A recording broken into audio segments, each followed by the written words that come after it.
السلام علیکم ګرانو دوستانو. نن به زه تاسو ته د کرکټ په هکله باندې یو څو تازه او ډېر مهم خبرونه درکړم چې خاص کر زه به تاسو ته وایم چې د افغانستان دغه لوبغاړي چې کوم دي لکه رشید خان، محمد نبي، رحمان الله ګربز او حضرت الله زازی دغوی به پاکستان سوپر لیګ په نیمه لار کې پرېږدي او د بنګلادیش په طرف باندې به روانېږي. بل به زه تاسو ته دغه پاکستان سوپر لیګ نه یو خبر درکړم چې نن په پاکستان سوپر لیګ کې دوه ډېرې زبردسته لوبې ترسره شولې چې په دغه کې هغه غرمې ټایم کې لوبه د رشید خان دوی لوبه ترسره شوله او ماښام ټایم کې د حضرت الله زازی دوی ټیم لوبه ترسره کړې وله او سبا هم په پاکستان سوپر لیګ کې زبردسته لوبې هم ترسره کیدونکې دي. او بل به زه تاسو ته د شهزاد محمدي په هکله باندې یو خبر درکړم، نو مهم معلومات در سره شریکوم. ویډیو تر اخره پورې وګورئ، په هر څه به تاسو پوه شئ.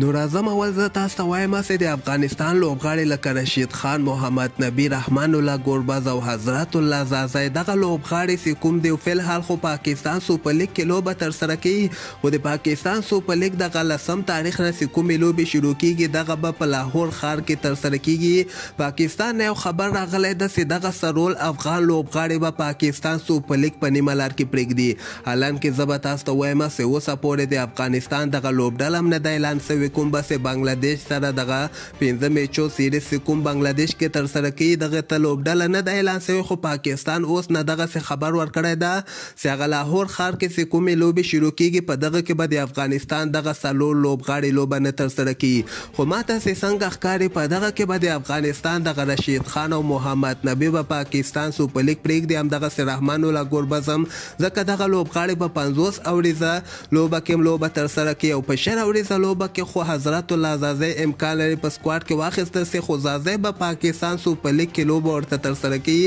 بل طرف ته نور احمد به ورته راسي او ظهیر خان پښتين، خو د افغانستان دغه درې لوبغاړي چې کوم دي لکه رشید خان، محمد نبي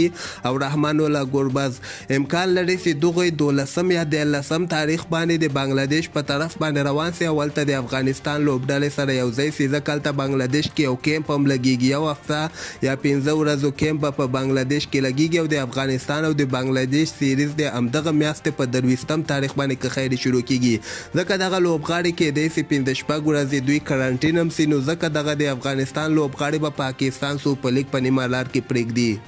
بل به زه تاسو ته وایم چې نن په پاکستان سوپر لیګ کې دوه ډېرې زبردسته لوبې ترسره شولې. دغه غرمې ټایم کې چې کومه لوبه ترسره شوله د لاهور کرنډر ټیم اسلام آباد یونایټډ سره لوبه ترسره کړې وله چې په دغه لوبه کې لاهور اول بیټنګ ترسره کړ. په 100 اورو کې 115 رنزه ټارګټ اسلام آباد ته ورکړی او چې که موږ د رشید خان بیټنګ وګورو نن هم په 8 بالو باندې 15 مهم رنزونه لاندې کړي، پکې یوه شپږیزه او یوه څلوریزه وهلې وله. دغې نه علاوه بیا فخر زمان 13 رنزه کړي او عبدالله شفیق هم 44 رنزه کړي دي او بروکس ورته 10 رنزه کړي دي، خو اسلام آباد یونایټډ بیا دغه ټارګټ نه ده پوره کړی، حالانکه ډېر ورته نږدې سوي ول، خو لاهور کرندر په 8 وکټو باندې دغه لوبه ګټلې ده. بدبختانه نن لوبه کې اسلام آباد رحمان الله ګربز ته موقع ورکړې. دغه ګربز که موږ وګورو د دوی لپاره هغه پوسټ ټریننګ او نن هم دومره خاص بیټنګ ترسره نه کړ، 14 رنزه په 10 بالو باندې وکړل، خو یو بله لوبه به ورته دی ترسره کړي، هغې نه وروسته به پاور سټرلینګ اسلام آباد ټیم پرېږدي، نو دغلته بیا رحمان الله ګربز ته چانس جوړېدلی سي. دغه ماښام ټایم کې چې کومه لوبه ترسره شوله دغه د حضرت الله زازی دوی ټیم چې کوم د پېښور زلمی دغوی ملتان سلطان سره لوبه ترسره کړله. په دغه لوبه کې به زه تاسو ته وایم چې ملتان سلطان 223 رنزه ټارګټ د حضرت الله زازی دوی ټیم ته ورکړی، یعنې ډېر زیات ټارګټ یې ورکړی و.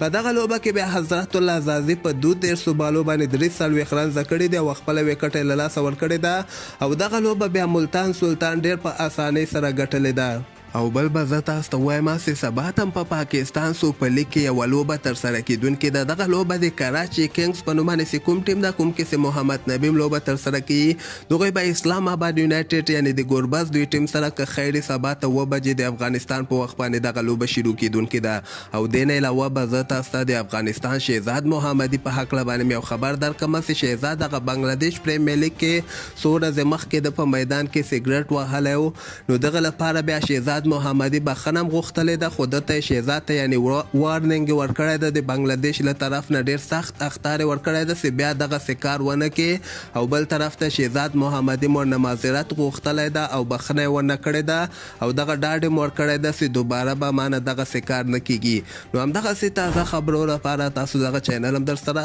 سبسکرایب کولی سئ.